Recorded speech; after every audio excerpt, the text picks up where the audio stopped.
Welcome back to Too Much Future, the show where we play the Fallout games and we talk about them. I'm Cameron. I'm Michael.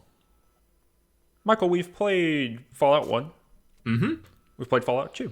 We have. I'm having a hard time. I'm trying to do it on my fingers here. So there's 1, and then there's 2. And then there's somehow 2 games called Brotherhood of Steel. Oh, okay. Interesting. Okay.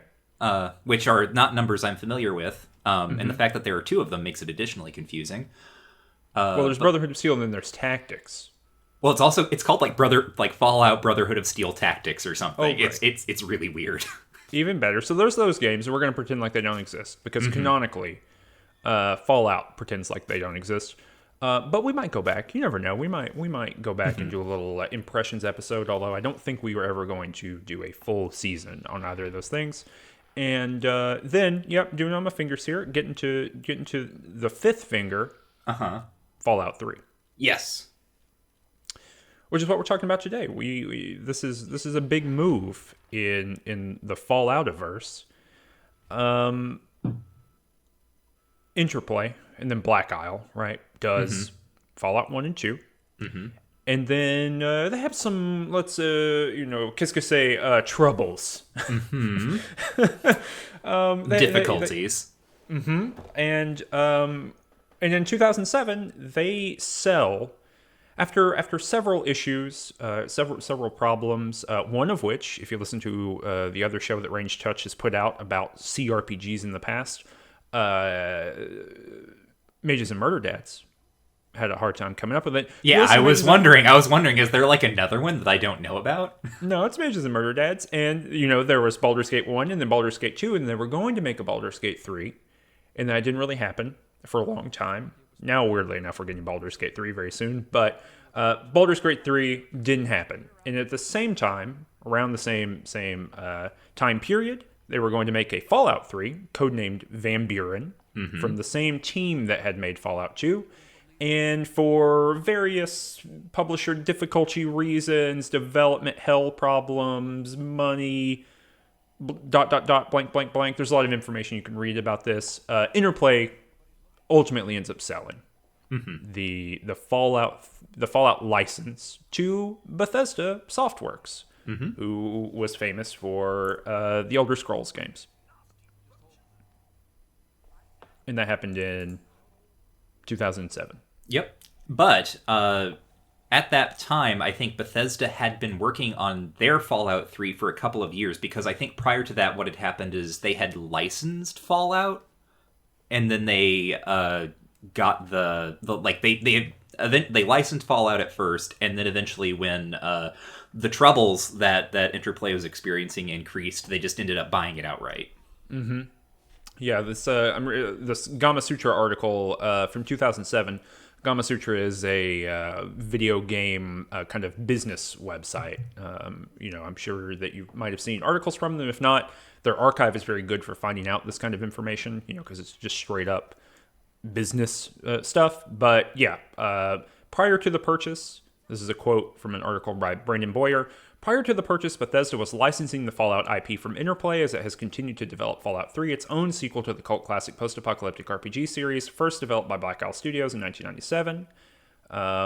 In a recent interview, Bethesda's Pete Hines told Gama Sutra that the team was, quote, a fairly good ways into the process, and noted that, quote, Fallout is not a quick 2-year process, and we are already several years into the project. And that's a little bit of a dig, I think, between Fallout and Fallout 2, the short development time there. But here's continuing the article. In an interesting twist, as part of the agreement, Interplay now acts as a licensee of the IP as it continues to ramp up production on its own Fallout 3 massively multiplayer game, first announced in 2004 alongside Bethesda's sequel and shown via internal documents as recently as December, to have a projected $75 million budget and a launch date of 2010. So Interplay sold Fallout to Bethesda, who were making their own Fallout game, and then they immediately licensed it back to make an MMO, kind of a World of Warcraft competitor, that ultimately never saw the light of day. And I guess, we see the long, long tail of that as Fallout 76, an online version of Fallout. But yeah, so they did that. And then in 2008, Fallout 3 comes out, and it is a lot closer to a Bethesda game. Yes. Well, because it is a Bethesda game. Oh, that's true, but they could have made, for example, they could have made a top-down RPG, right? They could have They made could have, yeah. But they didn't. They ended up making something in the lineage of Morrowind or Oblivion. People had feelings about that. They sure did. I pulled up an article here, just some additional info. It's by Luke Winkie at Kotaku from 2015. It's called "The Relentless Champions of Classic Fallout." And I think that this is a great example, and no, I'm not in any way throwing Luke Winkie under the bus here, but ultimately this is an article that is interviewing some people from the No Mutants Allowed website, which is kind of a classic Fallout fan site and has been for a number of years. And ultimately it's a piece that ends up aligning with their perspective, which is that Fallout 1 and 2 had something special in them, and that gets distributed in a lot of different ways in the article, but they had something special that, for whatever reason, Fallout 3 just doesn't get. But I think, as I've said a few times on the show, that this is a great example of Fallout ideology, and that what is special about these two games is very ambiguous here in the thing, and it basically just goes down to, I like these other things, and I don't like this thing. Some of those things we're going to talk about in this episode, because I think that you can see them already, but it's different. It's a different kind of game. It's a different approach to an RPG, and it is aimed at a wider audience. In that it's a little bit more friendly, and you can't aggro a whole town. Right. Yeah. And I think actually one thing I wanted to mention that occurred to me between recording the last episode and this one is a big intervening term, I think, in how Fallout was imagined and how video games were imagined was BioShock. And the way that BioShock itself, and I remember because I was, to cast us back into the abyss of time, like I was really excited for BioShock because I've said this on not necessarily this podcast, but one of our other ones, right? System Shock 2 was a huge game for me, like hugely important in how I interface with the medium and so on and so forth. So I was very into BioShock. I was following the hype very, very closely. And I remember BioShock in a lot of those developer interviews and so on and so forth, Fallout being hailed for certain aspects of that world. And of course, BioShock is that we could have an entire other podcast about BioShock and how it succeeds and fails at whatever it's trying to do. But it is upfront about its social themes in a way that, a AAA game at that time was not.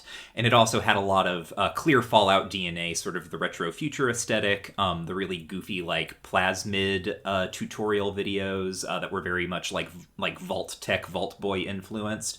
And in some ways, I was like playing this first bit of Fallout 3 and realizing that Fallout 3 is kind of a response to BioShock in the way that it does its kind of, mise-en-scène, immersive simi kind of work. And in that way kind of actualizes a lot of stuff that was implicit or like sort of fan theories in Fallout 1 and 2, right?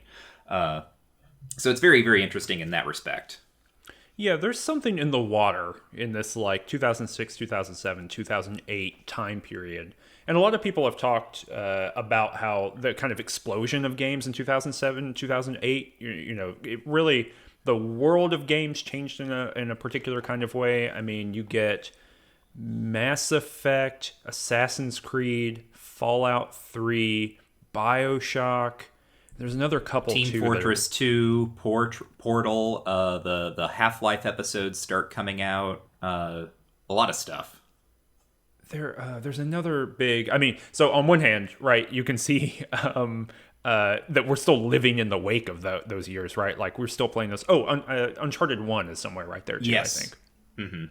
That's the one I was trying to think of. But that time period of the Xbox 360, PS3, and even PC gaming at that moment, there's something in the water that really kind of sets a different aesthetic standard or a different standard for writing. And maybe that just has to do with political economy, right? Maybe there's just enough money moving in.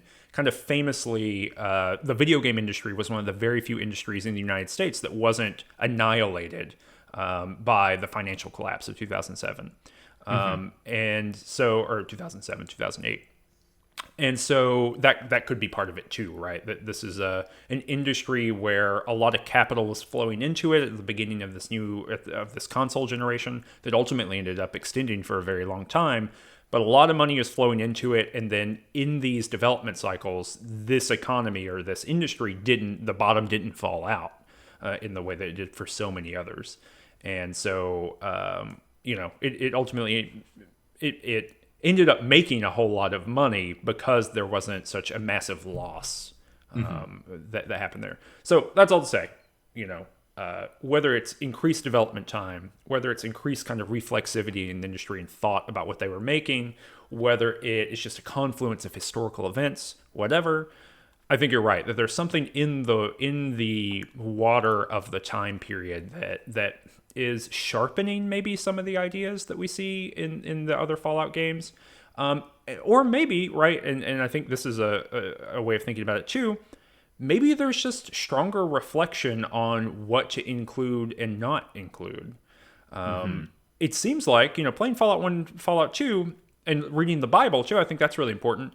Just whatever kind of worked, there was kind of a gut feeling of like whatever works and whatever doesn't. Like the exclusion of the raccoon people basically just seems like, yeah, that just doesn't, we don't like that, so we're not going to include it. As opposed to like thinking about, what market segment will that bring? What group of people is that uniquely intriguing to, or who does it push out of the game? Yeah, let's have aliens from Alien in there. Why not? That makes so much more sense than raccoon people. So in some ways it seems like, Fallout 1 and 2, and maybe people appreciate the games for that, they feel a lot more arbitrary to me than Fallout 3 does. Absolutely. And sometimes maybe that's good, and sometimes maybe that's bad. I'm never going to be saying that like market testing is the thing that like determines whether a game is good or not. But it seems like there is a broader context that Fallout 3 understands itself in, and that's because it is a bigger economic venture. I mean, they need to make sure it makes money. Developer priorities have changed. Absolutely. Much unlike war. Well, war never changes. It's just not going to do it, which maybe is a good chance for us to talk about, of course, the opening narration. Yes. Of this game. And you've got some context for that, too, I think maybe we can talk about at the end here. But I'm going to read this to you, Michael. I'm going to read it kind of chunk by chunk, and you just give me your freewheeling thoughts on it. We have not talked about this off mic at all. Mm-hmm. And people who have listened to the show so far, we have a lot of feelings and thoughts about how weird these openings are for Fallout. So I'm going to read these chunk by chunk. You give me your unalloyed reaction, Michael. Let's talk about it. Here we go. Okay. War never changes. All right. Okay, good. Mm-hmm. Since the dawn of humankind, when our ancestors first discovered the killing power of rock and bone, blood has been spilled in the name of everything, from God to justice to simple, psychotic rage. I mean, there's some ideology there, but the statement is not in and of itself incorrect, I think. Mm-hmm. It's very opening of 2001. Mm-hmm. Exactly. It's very, the moment you discover the club is the moment that you use the club. Mm-hmm. Okay, in the year 2077...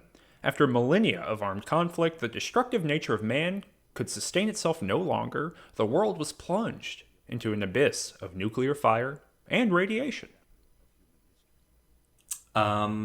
It's interesting, the idea that humanity's propensity to endless conflict was somehow sustainable before this point, but okay, let's go on. Well, and what's interesting, I think, about that too, right, is that all conflict of human history is reducible down to like, we're gonna fight no matter what, and we just use whatever tools that we have, right?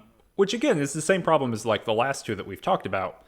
There's no room for like the reasons why human beings actually like the fighting is the reason. We're just finding other excuses to do the fighting.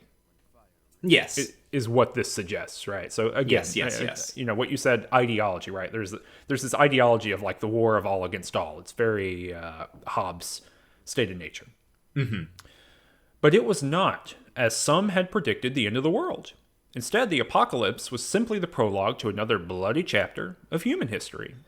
For man had succeeded in destroying the world. But war never changes. So the problem here, right, is that we have claimed that this innate capacity of humans that they're constantly exercising became unsustainable, but it turns out it was extremely sustainable. Like, and I'm kind of dunking on this intro, but I think, for one, I think this is a better intro than the first game's intro. I think it makes more sense. Sure. But it does have this problem that we've already talked about, which is, I mean, it's not even necessarily a problem, right? It is making a statement about people, about humans, whatever, in a way that the first intro did not. And I remember us talking about that because in the intro to the first game, it was, war never changes. And then it gave a bunch of examples of historical warfare, all of which were very different and all of which happened for very different reasons. And that was a thing that we pointed out. And I know that some commenters and viewer listeners had responded and said, like, so like you basically they had come back with this intro, right? They had made an interpretation of that intro, and it had been something like, humans are constantly at war with themselves, with each other, right? It's war of all against all, which is, something you can disagree with or we can debate or whatever, but it is not what that first intro says. And in a way, what is good about this intro is that it is an interpretation of that first intro in a not necessarily canny way, but it seems like, and one of the things that I read sort of outside my playtime was this interview from Gama Sutra with Emil Pagliarulo. It was an interview done by Chris Remo. Prior to Fallout 3 being released, Pagliarulo was the lead designer, I think. He was kind of the lead writer. He had been the writer for the Dark Brotherhood questline in Oblivion, and then he became the lead writer for Fallout 3. And there's a bit where he talks about re-listening to the first intro with Ron Perlman, trying to kind of like nail the tone. And he does not say, like, what I had to do was interpret what was being said, but it is clear that this intro is written in response to that one, and it makes slightly more sense in that it is kind of putting its ideological claim at the front, right? It's not disclosing it as ideological, but it is at least making some sort of claim about humanity that makes a lot more sense than saying war never changes, and here are 3 different examples of war that are all extremely distinct.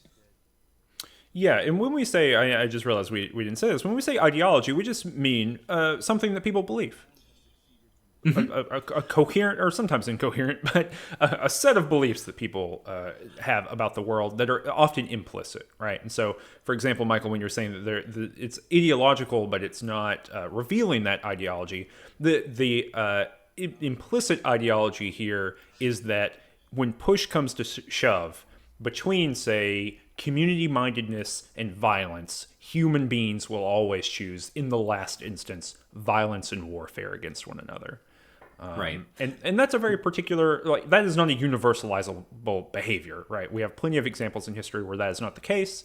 There's there are a lot of articles that get written about, like, what actually happens when the apocalypse happens, quote unquote. There's an Arcady Martin article that's about this. And what we find out is that people actually don't end up in a Mad Max world. People actually end up helping one another quite often.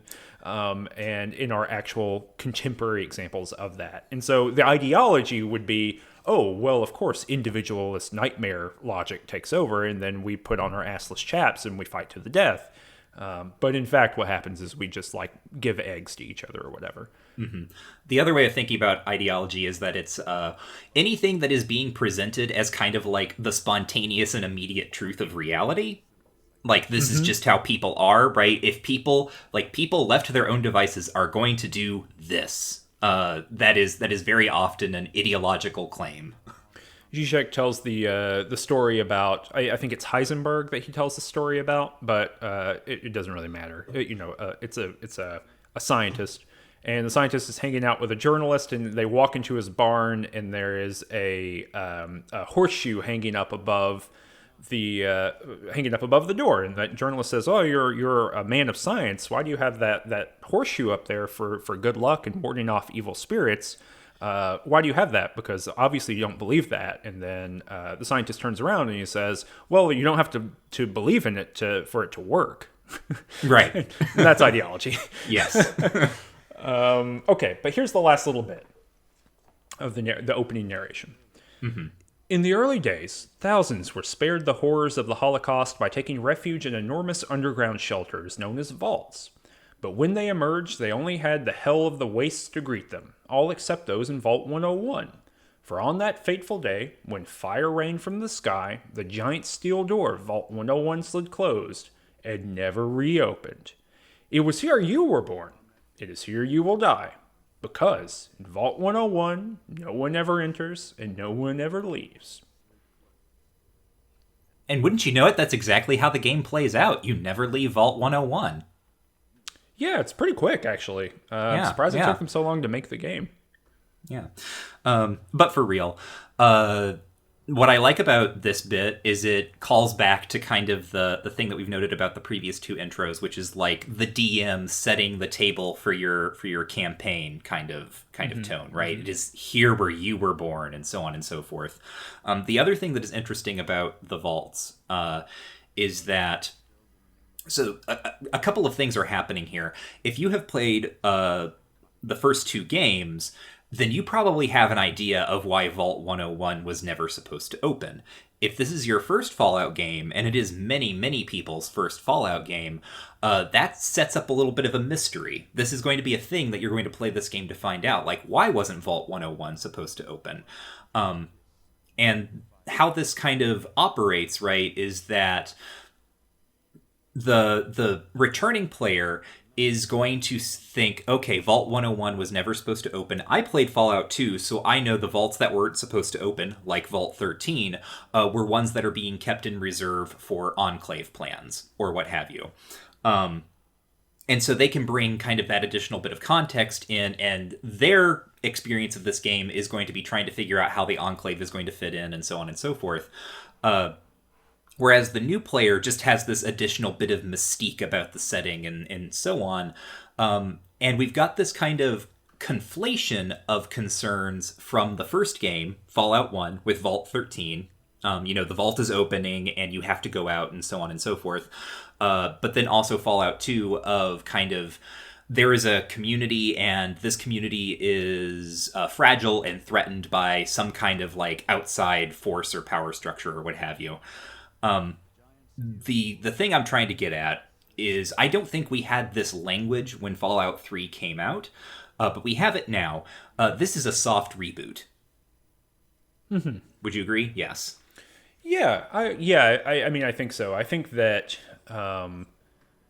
it's kind of when you were just talking about, or maybe you said it off mic. I don't know if you just repeated it just now. I don't think you did, but that there were kind of active choices being made about what was being kept from Fallout 2 and what was being kept in Fallout 3. I don't think you did. Can you say that little piece from the article about like the tone of Fallout 2 versus Fallout 3? Right. So another bit from this interview with Pagliarulo, he talks about here when he sort of the challenge of making a third game in this franchise, which has a kind of history for a certain tone of writing, and he essentially says, "Oh yes. So actually, the question puts this well." What about the separate challenge of writing for a sequel that is being made by none of its original creators and that has gained something of a mythical status, even among a lot of gamers who never played the original titles? And he responds, being completely honest, you don't. You don't try to. When you try to, you're setting yourself up to fail. You have to be confident in your abilities and do the best you can do. We looked at Fallout 1 as our model. It's interesting to me. I will lurk a lot in the forums. Never post, but see. And one of the things you hear a lot is, when we released a couple of dialogue screenshots, oh, these dialogue options are too short? Well, if you look in a lot of Todd Howard, executive producer, pokes his head into interview, Emil lies. And then they kind of like have to laugh this off. Thanks, Todd Howard. And he retracts. But really, if you look in Fallout, there are a lot of short dialogue options. So you're right, there is a bit of mythical quality there. But we really looked at Fallout 1 as our model. It's all about giving players a choice and giving the player the voice they want to use. We backed away from the stuff in Fallout 2, the more campy, pop culturally stuff. So the sort of the weirder tone of Fallout 2 is something that is being actively avoided here. So I think in the context of that is how we can understand the soft reboot question, because it's not just like a soft reboot of canon, because I think what's so interesting is that you know, for example, that timeline that we were talking about from the Fallout Bible, like that piece of empirical data more or less stays unchanged. The years shift a little bit, but I think like the events and the procession of events is more or less unchanged. But it's a question of in the same way that like Batman Begins, and I think this is where your question is coming from, or your statement is coming from, Batman Begins has all the pieces of Batman that we think are cool, but is different from Batman and Robin in a significant kind of way. And I think that's the logic here, right? I mean, I think that at that point in like cinema, we have the beginnings of the run of soft reboots and just normal reboots and remakes that we would have over the next 10 years or so. And those were fundamentally about looking at source material and then looking at how you could rewrite source material in such a way to keep the things that people really enjoyed, but to then seriousify or maturify or make, I don't know, make more artsy the final object itself, right? In its base assumptions, Batman Begins is not that different from the Schumacher Batman things, but it is the tone in which those things are communicated that make them fundamentally different. And I think the same thing's happening here. The basic assumptions are overwhelmingly the same, but it is the tone from which they are approached and the kind of bounds of the final object that are different. And weirdly enough, that gets stranger with the DLCs, I think, in some interesting ways, but we will talk about that when we get there. Tell me about being a little baby, Michael. So, we begin, and we are born. You get born. This is... So, one of the things that I think is interesting here from like a writerly perspective is just the temptation of the vaults is too great, right? It is an environment that is great for creating a video game player character because it is going to give you a chance to have someone who is just completely outside of the world that they're interacting with, right? In kind of this fundamental way. And this game is very funny to me because we are going to pursue that from the beginning. I get born, and I'm a beautiful baby girl, and my father names me Eleanor, and for some reason puts threes where those E's should be, but that's yeah.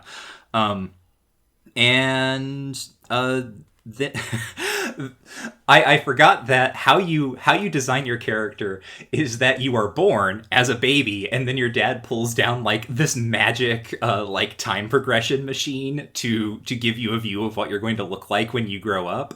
And this is another thing that I think is notable about this particular game is that we're in first-person perspective, actually. I should say that. The game begins. You're in first-person perspective. You've got, blood splattered in your field of vision because you were born. You're a baby.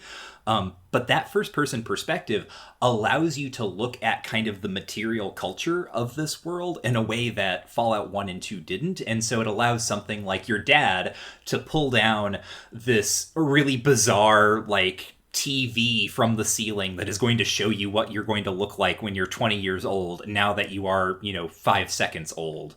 And already we have this kind of, there's, like, in and of itself, right, that is wackier in a way, right? It's like retro future wacky in a way that the first two games gestured at, but they could never be wacky in quite this way, because the game itself is not pointing out that like, oh, this is stupid and it's a video game, or this is stupid and it's so wacky. It is funny to me as the player that this is the world that I'm entering into, right?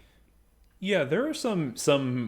I think when you focus in on them, there are big differences. But I think just in the moment to moment of the game, they are subtle differences that are really important here. And I think that's one that you're pointing to that's really really good. We understood the like material culture, as you just said, or the pieces of technology that they have, the way they live their life. We understood those things implicitly in Fallout 1 and 2, and we understood them implicitly through the interface for the most part.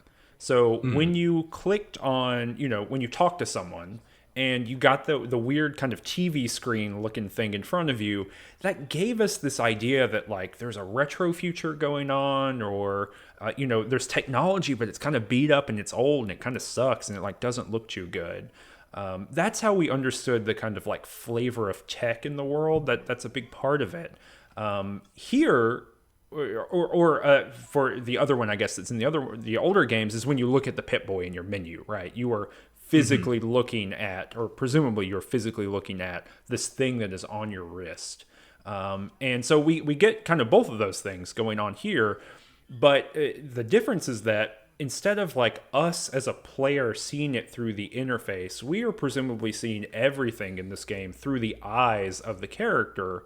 And I think that really changes the relationship between us and that technology. Because again, I think you're right, that it gives us the opportunity to like kind of be like, what is this machine? What is this like future progression machine? And it's treated as completely normal, as opposed to like the first two games where we wouldn't question the interface, right? There's no reason for us to think that we know that it's an abstraction, right? We don't think we're looking through the first person of someone's eyeballs because we know our little character is like isometrically projected down there. But here there's an alignment of player and character in a way that there is not an alignment of player and character in the first two games. And yet we get similar information communicated to us in both of those different modes. Mm-hmm. And then your mom dies. Yep, off screen. Mm-hmm. Well, you get to see her leg. You get to see her leg. She calls you. She called Tonk, who was put together. No numbers, just Tonk. Tonk gets put together there, and she called him handsome or something like that, and then she dies immediately. But, entering us into a period of the dadification of games. Yes, actually, that is also a thing that is going on. So, yeah, after you are born and your mother more or less immediately dies after you create your character, or your physical appearance, right? Then we move into the second aspect of the beginning of the game, which is really the beginning of the game, but also character creation and also kind of tutorial. Yeah. This is along this whole opening vault segment of the game, and shocker, you don't spend your whole life inside the vault. You don't die there. But this whole section is just like kind of a tutorial for both the systems of the game and the kind of play space of Fallout 3. Like, what kind of actions can you expect to be doing in Fallout 3? That, and this is giving us kind of a big, like a Long John Silver sampler platter. Mm-hmm. Which I haven't had in 15 years, but I bet probably is delicious. It's giving you that, but for your Kroger or your Publix veggie plate, got that big bowl of ranch in the middle. That's what we're getting here. Right. So like the screen whites out and you flash forward, and now you're in the toddler phase, and you get to see your dad's face, and your dad's face gets retroactively remodeled based on the face that you chose for your character. Yeah, I know that his race is ambiguous until you choose your character. Yes. And then based on your skin tone, his skin tone changes. Yeah. And he's standing there and he's trying to teach you to walk. So you get to walk around and you get little dialogue, or not dialogue, but action prompts that show you like how do you pick up an item in the world without like putting like you don't have an inventory yet, but how do you pick something up like within the space of the world and move it around, because you have little baby toys that you can move around and you can open and close the gate to your baby pen and so on and so forth. And something that I think we talked about this in the Fallout Bible episode. You mentioned that Darius Kazemi had talked to us about how the manuals for the original games were a great example of what people are talking about when they're talking about Fallout tone, right? That kind of like weird flip, kind of tone and approach to the material and character creation, and like all of the vault tech stuff. And what is interesting about this entire opening section is that it folds all of that into the game itself for the first time, because then we have to read our little baby book that allows us to create our characters. Yeah, what gets talked about so often is the tone of Fallout 1 and 2, and the approach to humor in Fallout 1 and 2 is actually all here at the beginning of Fallout 3. It's actually really strange to me that we talk so much about, and anyone who's listened to the show knows that we have run this question into the ground, and it's going to keep coming up, I'm sure, in fits and spurts over the course of the thing. But, big question, Fallout 1 and 2, are they satire? We've talked about that quite a bit. But to me, what's interesting is that here in the vault at the very beginning, I think there's a lot more actual, legitimate, purposeful satire than there ever was in Fallout 2. And so that's a little bit strange to me too, but I don't think I saw that in this section. It's in the next one. But yeah, we open up our baby book and we get to use that baby book. It's the Vault Boy, and he's teaching us about like all of our different abilities.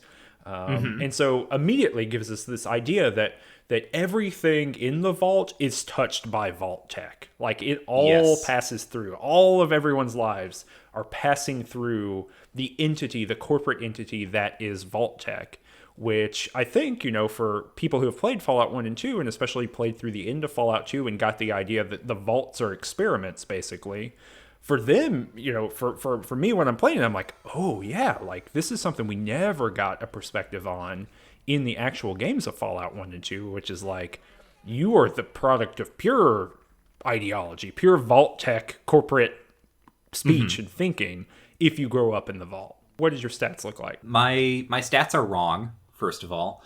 I'm actually going to have to rebuild my character, I think, because I was not thinking, and I didn't realize I could take skill, like I didn't realize I could take points out that had already been assigned.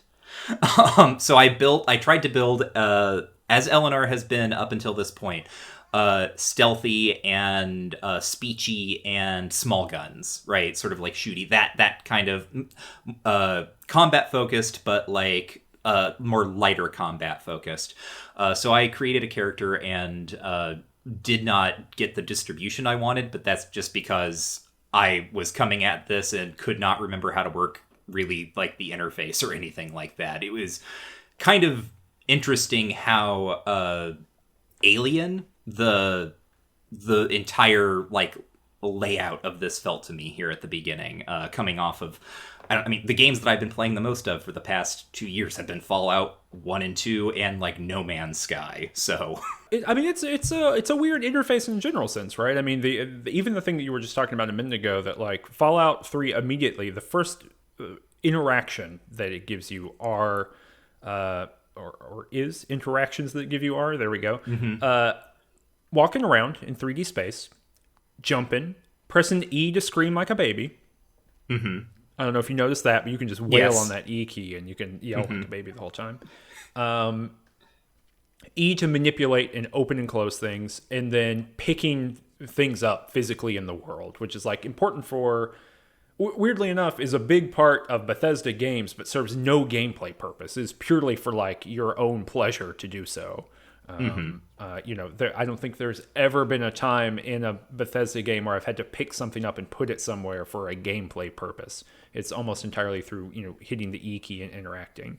But yeah, and so then it gives you this weird kind of book where you can like go up and down. But Tonk ended up being, classic Tonk, went up to 9 strength, went up to, I think, 8 endurance. And I swerved a little bit here because, Okay. historically, Tonk has tried to do some science and has been punished for doing so. That is true, yes. No longer. Tonk does not believe in science any longer. And so I took some points out of intelligence, took some points out of, I think I left agility alone. I took some points out of some other places to give them to strength, endurance, and luck. Because I think it's going to be important. Luck in this game really controls like critical hits and things like that. Mm-hmm. I think it's going to be important for Tonk to get those crits in. Actually, you know what? Maybe I'm just going to stick with the stats that I picked. Right, that will be this generation's penance for the way that Twellinor broke reality back in Fallout 2. It's like you had to be perfectly average and then slightly above average in 3 different skills or attributes or whatever. Oh, and the thing here too, right? This is something that's also a little bit different from the previous 2 Fallout games. Is in the previous 2 Fallout games, you could improve your stats, but they were always in weird technological and very in-game and in-world things. We didn't really engage in any of that, but in Vault City, you could get some implants that would increase your abilities, and somewhere else too, maybe New Reno, you could do that in Fallout 2. And we never did that, but in this game, you just find bobbleheads. There's little bobbleheads that just give you an arbitrary skill up. Some are for skills, and some are for your special abilities. And little Fallout 3 tip for everyone, never give yourself a 10 in any ability or any special attribute, because you can always go find the bobblehead that gives you 1 additional point. Mm-hmm. So you want to, it's a little bit strategy for you. But so we do that. Your dad tells you about a quote from Revelations. This is so funny, and I have no idea how it's supposed to land. I do not know what the intent behind this was, but like as a little tiny toddler, you turn around from your father, and like one of the first things you see is this massive cross-stitch sampler of a quote from the Book of Revelation. Yeah, it's a quote about the water of life. We'll learn more about that later. We haven't said this yet, but your father is Liam Neeson. Oh, yeah. That's all we need to say about it, I guess. It's kind of, ironically, he gets taken. Well, yeah, that doesn't happen in this next segment, though. I know, no. Sorry, I jumped the gun there. The next segment is a birthday party. Mm-hmm, you're 10 years old. You're 10 years old. And you got a birthday party. We learn about some other people in the vault, and basically this is the vast majority of the population of the vault that we end up meeting over the next like 30 minutes. There is Amada, who is the daughter of the overseer. There's a kid named Butch, who's like a little rude dude. There's your dad. There is the guy who's like the mechanic, the engineer. Yeah. Stanley? Yeah. There is Andy, the Mr. Handy robot. And then some other kids. And an older woman who gives you a sweet roll. Yes. Old Lady Palmer. And they're all here basically to like give you an excuse to learn how to do the conversation system. Basically, Your dad tells you, hey, I've got something to give you, but you need to go, like, work the room first, basically. And so you just have to talk to everybody, and this is teaching you, this is how the conversation system works. And to be quite frank, I don't find this conversation system to be all that different from Fallout 2. No, I was so surprised. So one of the things that I was talking about back in the prior 2 games is that really the secret to writing a Fallout dialogue tree is that every response has 3 flavors. Nice, nice but not too nice, or raging asshole. And anything bigger than that is just basically like different flavors of being a jerk. And it's kind of the same here. Yeah, there is not a substantial difference. The difference, of course, being or a key difference being that they're not as long. Like that's true. I think there are very few of them that go on to 2 lines. I think there are a couple that do, but not very many of them. And so I can see if were one of the people who really love those like 3 or 4 line long form answers that Tonk never got access to because he didn't have high enough intelligence. But if you like those, right, that kind of Eleanor responses, then you might be missing that here. But like as far as like in concept, like you're saying, and like in design application, not that different. Yeah, no, it's very, very similar, and you just kind of get a sense of like what this does that I think is nice is it gives you a sense that there is like people living in the vault, like that there is a community here, and there's like a bit where you can go over and there's like a bulletin board where people are posting about like lost and found, or do you want a tarot reading, see Beatrice, that sort of thing. There's also a marquee, a scrolling marquee on one of the walls. I don't know if you noticed this, but it has kind of like general messages from the overseer or what have you, and one of them is like America lives on in you, which is right, that like it's a little suture that pulls together like Vault Tech and the Nationalist Project in a way that got revealed at the end of Fallout 2 but hadn't really been apparent up until then, right? So there, again, it's that material culture, being able to look at the things in the world and differentiate between the people who live there, which of course is a huge difference. It's not like the first 2 games could have done this or should have done this. That's not the argument that I'm making. But I think probably for people who started playing this game here, or like playing this franchise here, this is set up to foster a very different relationship and way of thinking about the world just in general than the first 2 games. And I think that's worth noting. Yeah. We're never going to encounter some of the weirder things that we found in the previous game. So, for example, I'm thinking about the graffiti. Couldn't come up with the word graffiti. The graffiti in New Reno that's like class of 2020 rules or whatever. Uh-huh. Which Jet is just rules. Like... Yes, Jet is good. Like those pieces of like art and world building that seem to have no connection to what we're doing, like even a little bit.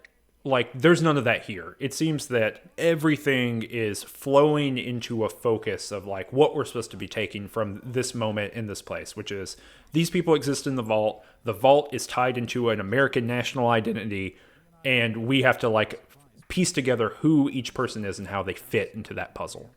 Mm-hmm. But yeah, so we talk to people. There's some notable things here.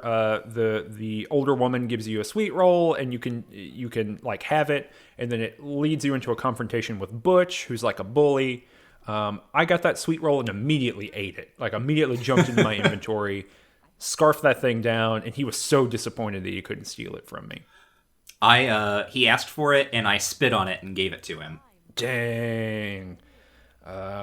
But yeah, so you can have conversations here. Obviously, Amada is like your very good friend. The overseer is like a huge jerk, because I asked him, I was like, why didn't you help your daughter throw this party for me? And he was like, I can't give any more resources to anything because I'm the overseer. I have to be fair. And so you get a very clear, immediate, relationship between this jerk, and like everyone who lives here is in this room, so Yeah. Holding on to that hierarchy is a little bit weird. We also, because we're 10 years old in this moment, we get our Pip-Boy, and we get to learn how to use our inventory there, basically. But after that, we get after we talk to all these people, we get our present from our dad, Mm-hmm. from Liam Neeson. We go down, we meet his like friend / coworker Jonas. Jonas gives us a BB gun. Mm-hmm. And then we learn combat in the game. Yes, combat tutorial. Yeah, quite different than Fallout previous. It's not turn-based. If you don't want it to be, is maybe the way of putting it. VATS is not exactly turn-based, but it's interesting, right? I like VATS a lot. I will say that. I like VATS in the first-person games. Like, it is just... I like this style of combat. Sure, right. I play FPS games like, wheeling around, shooting, so on and so forth. But I kind of like this, like, pause, like, choose your target, fire, you get to watch it. Like, there's something nice about the way that it introduces or rather, I guess, reintroduces the abstraction, or like a kind of the abstraction of the regular turn-based combat from the previous two games. I don't know if you feel similar, and I'll have more VATS thoughts. No, I think VATS is great. I think VATS should be in all Bethesda games, basically, because, like, what VATS is doing here is, I think, on one hand, right, it's gesturing back into the turn-based combat of, like, right-clicking and choosing to shoot people in the eyeballs and stuff like that. On one hand, it's doing that, but on the other hand, it is saying and owning up to the fact that Bethesda combat and Bethesda game design does not make for good tactical stuff. It is just, it's hard to manage 5 or 6 different enemies in a Bethesda game, and that is true across every single game that they have made. It's just hard to handle that many things due to the speed of the combat and the kind of clunkiness of it and things like that. And so it's really great, and it I think gives them a wider ability, or gives them a little bit more flexibility when it comes to combat design, because you can always create a combat scenario in which there's 6 or 7 or 8 enemies, and I can go into that and immediately hit my VATS button and, like, kill 1 or 2 of those enemies immediately. And then I can kind of pick and choose and wait for my VATS, my action points to come back up, and then I can go back into that system again. So I think it's great. I mean, I think that I think playing a Fallout game without ever using VATS is like missing something that is good about the Bethesda Fallout games.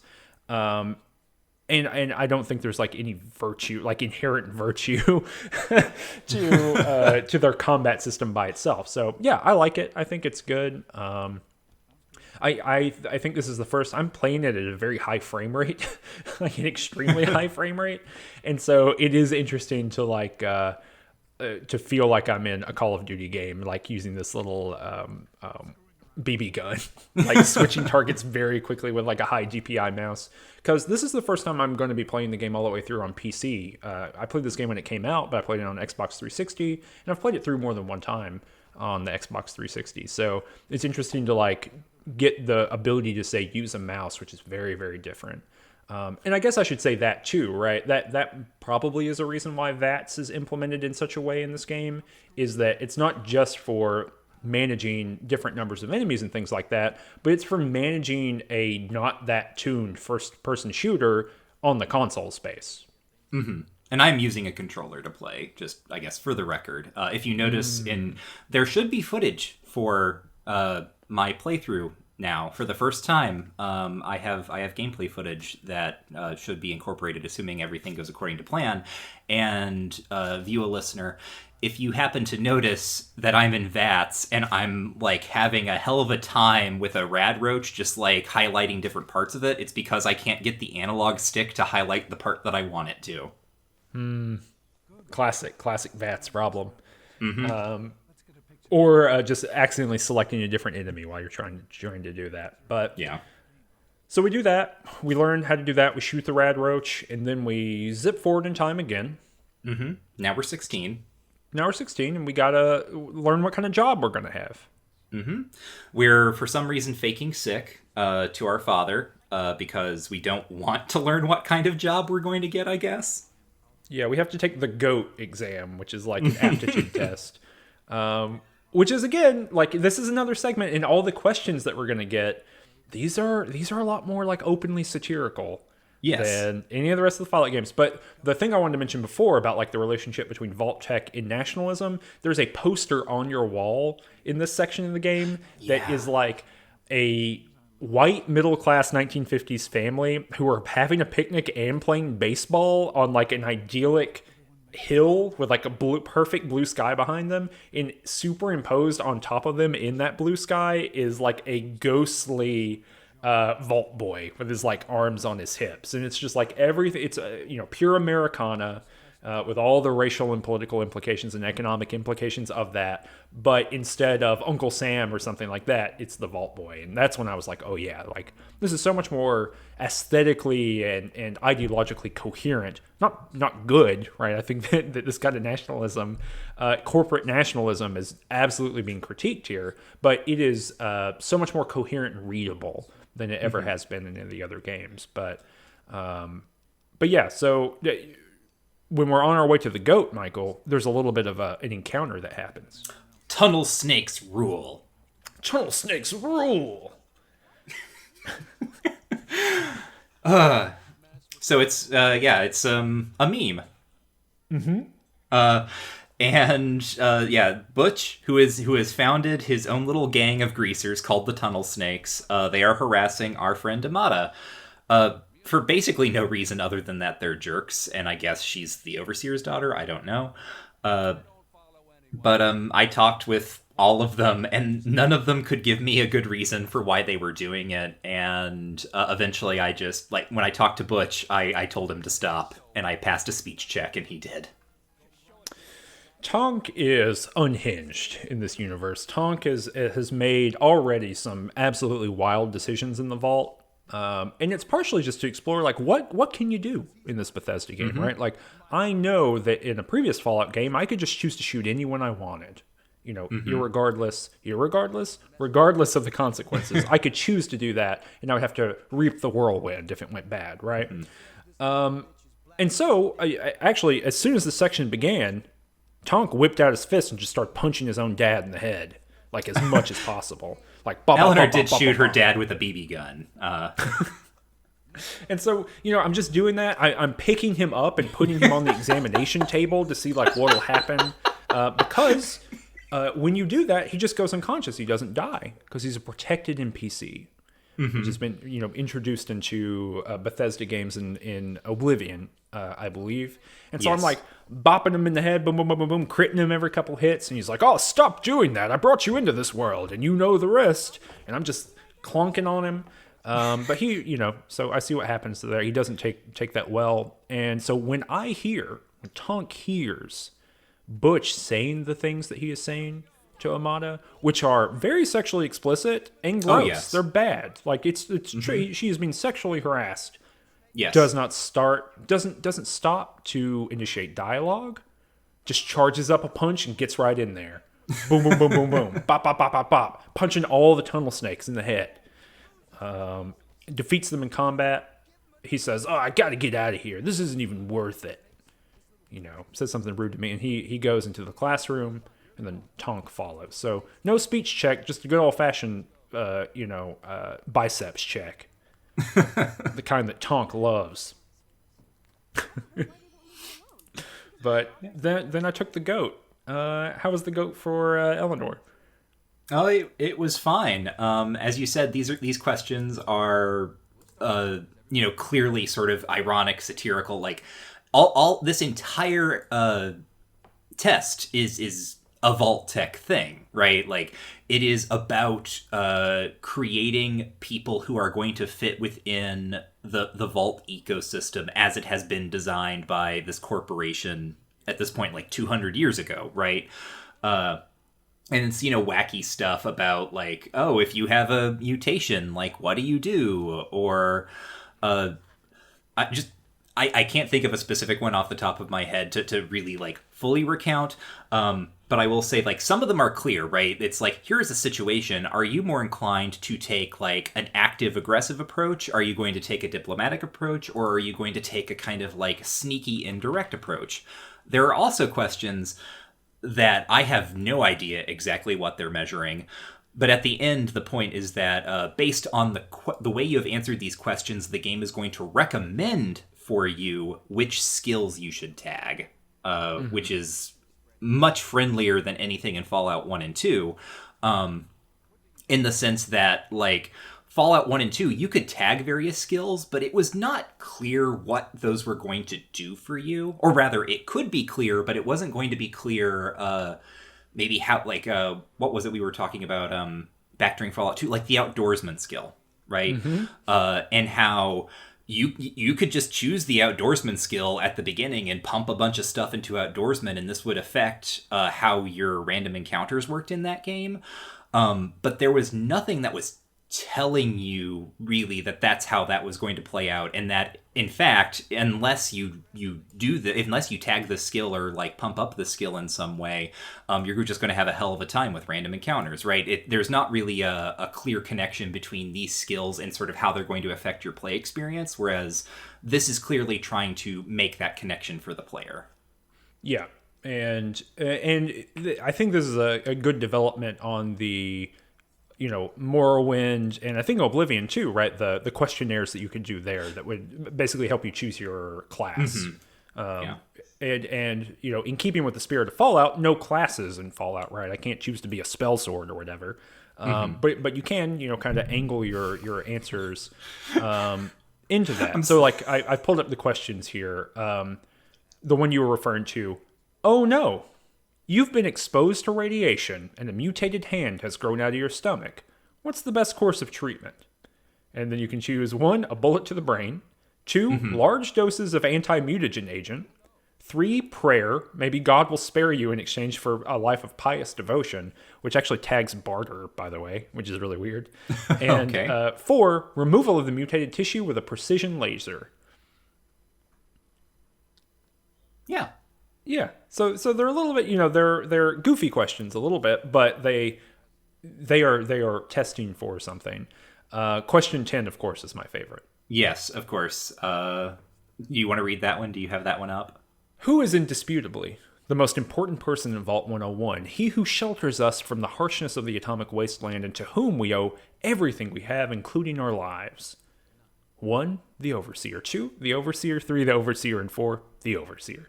And again, right, there's sort of more humor here, more coherent humor about like what is the vault, right? What is the world of the vault? What is the vault doing? We've already had our interactions with the Overseer and know he's kind of a jerk.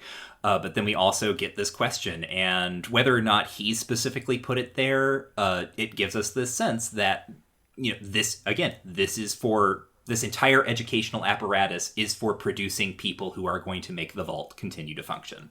Yep, 100%. And it is so much more clear here than in any of the previous games. What did you get? What is your position? I absolutely do not remember because I just switched it over to small guns, speech and sneak. Yeah, I got explosives, melee weapons, and repair, because in this game it has a repair system, and if I'm hitting things with a baseball bat the whole game, I'm going to want that thing to be at maximum damage capability. Yeah, that's a good outlook. For when I inevitably have to like fight people in power armor with a baseball bat. I got a fry cook. That's my answer thing. Oh, that. Okay, no, I thought you meant like what were the ones that assigned me. The teacher told me I was going to. The teacher, whose name by the way is Mr. Broch.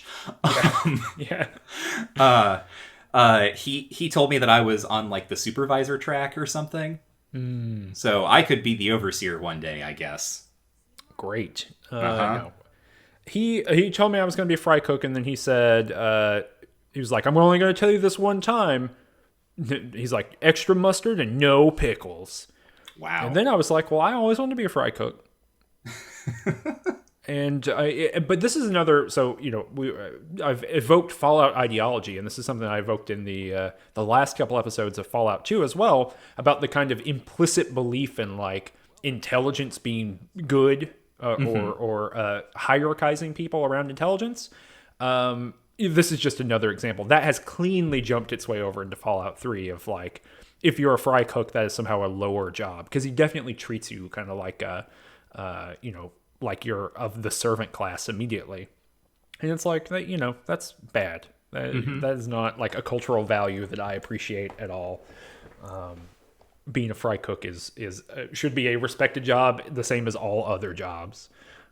But so that hierarchizing of jobs and capability around intelligence is like very easily made the jump here. But then that's the end of this section. Yeah. I mean, I was sure to note that for some reason on the chalkboard, they're discussing Charles Dickens's novel Bleak House. which, I mean, I guess it's what they're reading in school.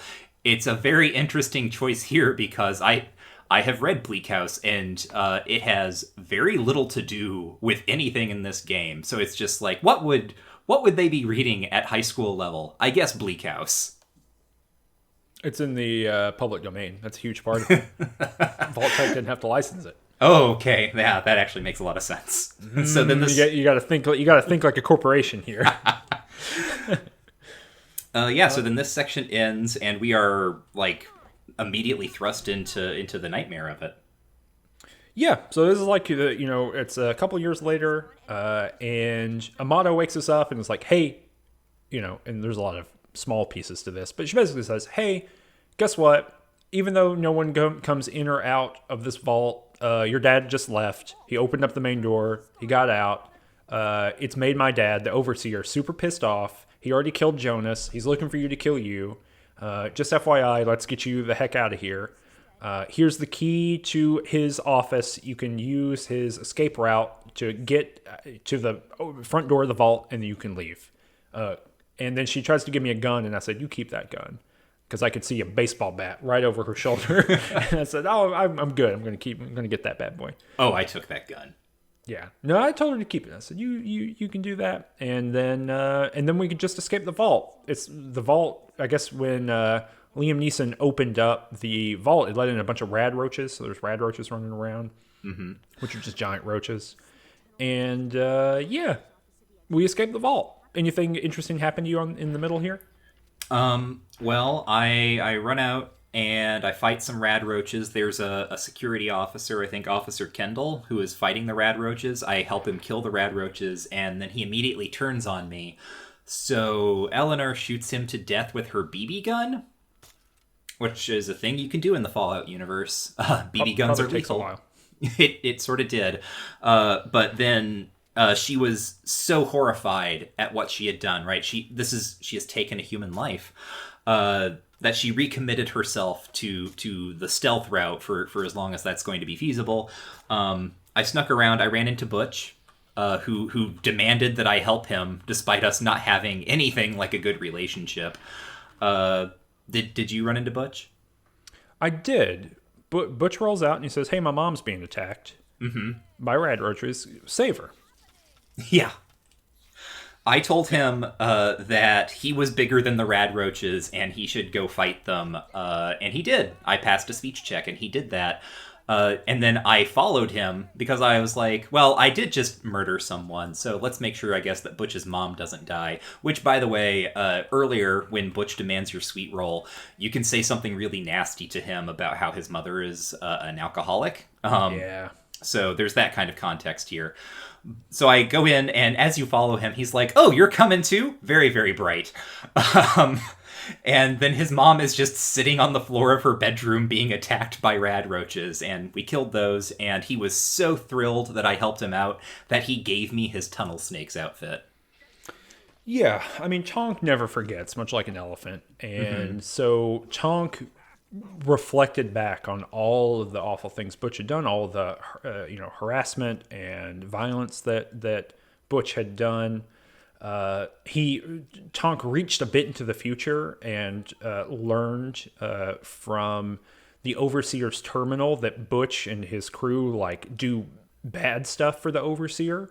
Anything that's nasty that the security people won't do, they do it for him. And so reflecting on all of that information, said, yes, I'll save your mother. And Chonk went in and saved Butch's mother, came out. Butch is very thankful. And then immediately Chonk went into Vats and smashed Butch to death with a baseball bat.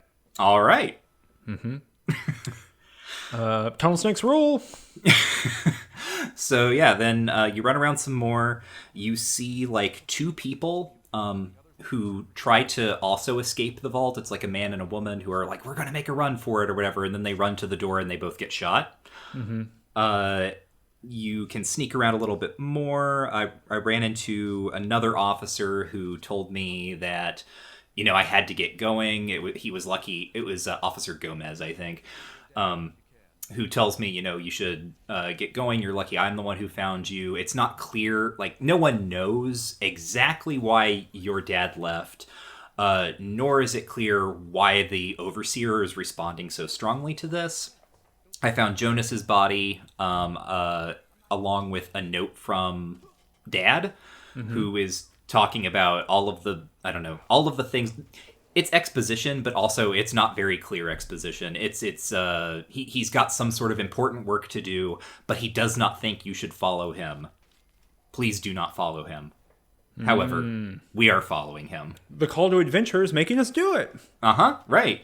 And I ran across Amada being interrogated by her father and one of the other security officers. And her father, who is, again, just a huge piece of crap, is like, oh, I don't want to do, like, you don't understand, Amada, I don't want to do this, but it's for the safety of the vault, blah, blah, blah, blah, blah. And I snuck past them, stole a bunch of stuff from their rooms, like some bobby pins and some things, little bits of supplies.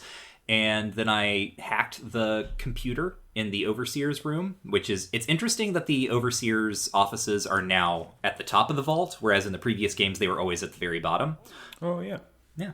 But, I learned some stuff from, as you said, once you hack the Overseer's computer, you can learn some stuff, specifically like about the tunnel snakes and how the Overseer is using them to do his dirty work, which touches on a conversation you can have with Amada earlier, which is like, why isn't your dad doing anything about the tunnel snakes?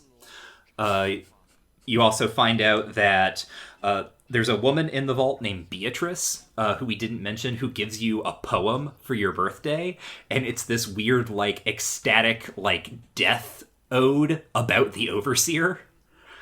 I don't know what is exactly supposed to, like, it's weird. It's like, all right, thanks, lady, bye.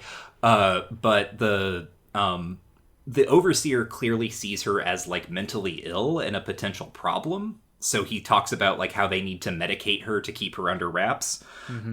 We also learn that throughout kind of the Vault's history, despite the fact that supposedly Vault 101 is never supposed to open and people are never supposed to leave, they've been sending out scouts who have found out that radiation is down enough that you can go outside without immediately dying. There are giant ants.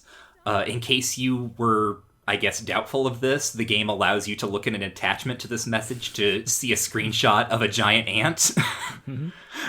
There's also a settlement nearby called Megaton, and we get to see a picture of that. And then we see also the Overseer's orders from Dr. Braun, sort of the lead of, like, human experimentation or whatever at Vault Tech, with the basically, congratulations on being the Overseer of the Vault, blah, blah, blah, blah, blah. You are in charge of a control group, which is a thing that makes sense if you've played Fallout 2. We know that the Enclave is all about these Vault control groups. But then also this means, no one can enter, no one can leave. Also, check the attached message to see if your Vault got a Gek. This Vault did not get a Gek. Yeah, and then there's like an explainer document about what a Gek is, in case you're curious. Yeah. An interesting thing here, the explainer document for what the Gek is says it is a terraforming module. And to go back to the Fallout Bible, the previous episode, whether or not the Gek was a terraforming module was a thing that got discussed there, and it was a thing that Chris Avallone came out very strong against, because this was bound up within the question of, like, how fantastical and wacky was the technology of the pre-war world. And so someone asks, because the fans are like, well, clearly the Garden of Eden creation kit is some sort of advanced terraforming module. And Avallone explains, like, oh, no, it's actually not that. It's basically like a collection of various types of preserved seeds and, like, schematics for irrigation canals and various stuff, right? It's a much more practical kind of a collection of information, allegedly. It's not terraforming in the way that it is explicitly presented as here. Yeah, it's not like a thing that you open up and it, like, produces a world in front of you, except it is. Take that. Yeah, similar kind of deal. I mean, I wasn't sneaking anywhere, and so when I ran up to where the overseer and the security officer were, they just came out and attacked me, and so I smashed them apart with my smashing devices. And Amada could not deal with that. She did not like that I smashed her dad apart. Because he told me he was going to kill me. What am I going to do? I'm Tonk. Yeah. I got two modes: smashing and not smashing. Right? I don't have a third mode called running. so I did that, and then read all those documents, went through the tunnel, and then got to the end of the vault, opened up that door. Amada came back and she was like, hey, you're my best friend, but you did kill my dad, and he was my only family, and that's bad, so you need to get out of here. And I'm locking this door behind you. Did you see how Amada got out there? No. Neither did I, because what happens, and I don't know how it's going to look in your game, and maybe the viewers can see this in my footage.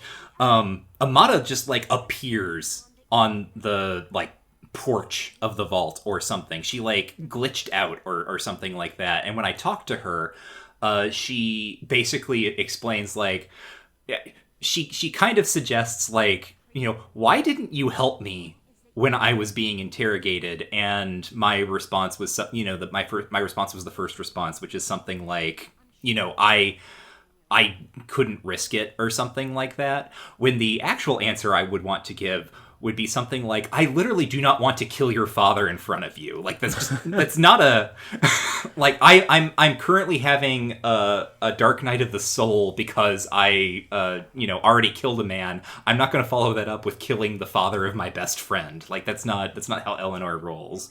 But then she said, well, I understand, right? I guess it would have been a little much to ask you to save me or something. And then the guards show up, and I run out through the vault. Whew. And so the door locked behind me. I went and tried to open the door back up, but it wouldn't work. Mm-hmm. And then walked out to the blinding light of the wasteland. And then I saved my game and turned it off. I saved right before I opened the door. Ooh. Yeah. Well, there's some blinding light over there. Mm-hmm. Can I say, I really like how the vault doors look in first person. It's a really good effect. Yeah, they clearly looked very carefully at how the mechanism worked in the original games, because I think they're largely identical. I could be wrong, but to my mind, they're largely identical. If they are not identical, then they have captured the vibe of it to such a good degree that it still works. So yeah, I think they look really cool. I thought the beginning of this game was great. I think that it is doing, I think I just land on the side of they picked all the right stuff to mimic from the first two games, and it makes for a really at least interesting opening of the game. Although we are in the next episode, we're going to go to Megaton and do some quests there, which is a little town right outside. It's not really a spoiler. Mm-hmm. You can see it from the vault if you look. And we're going to do that, and then we'll see how much of the, what's the difference, what's Fallout 3 doing differently, and what Fallout 3 has in store. Any final thoughts here, Michael? No, I believe I covered everything in my notes. Okay. Well, you got anything to plug? I do not. Where can people find you on the internet? You can find me on Twitter at WarrenIsDead. You can go to twitter.com/rangetouch in order to see what we're doing. We got all kinds of stuff in the works and things coming out. The first episode of Just King Things will have appeared when you hear that. That's our new podcast that we're doing. We're reading all the published works of Stephen King in publication order. First episode's on Carrie. You can go to rangedtouch.com in order to learn about that. Or you can go to patreon.com/rangetouch in order to learn about it and support us. If you don't support us, think about doing so. You can do it for as little as $1 a month. That helps fund this show. It helps fund the other podcasts and YouTube shows that we do. It's the cheapest media you're going to buy. It's cheaper than a cup of coffee. Mm-hmm. Cheaper than renting Hobbs and Shaw on Amazon.com, which you shouldn't be doing anyway. Because of the movie or because it's Amazon? Both. Okay. Boom. Until next. Take that, The Rock. We're coming for you. This is the next turn that this show takes, is just us having an ongoing feud with The Rock. Mm-hmm. Take that, San Andreas. More like Sand sucks. Get out of here. The Rock? The Tooth Fairy? Until next time, war never changes, but Fallout sure has.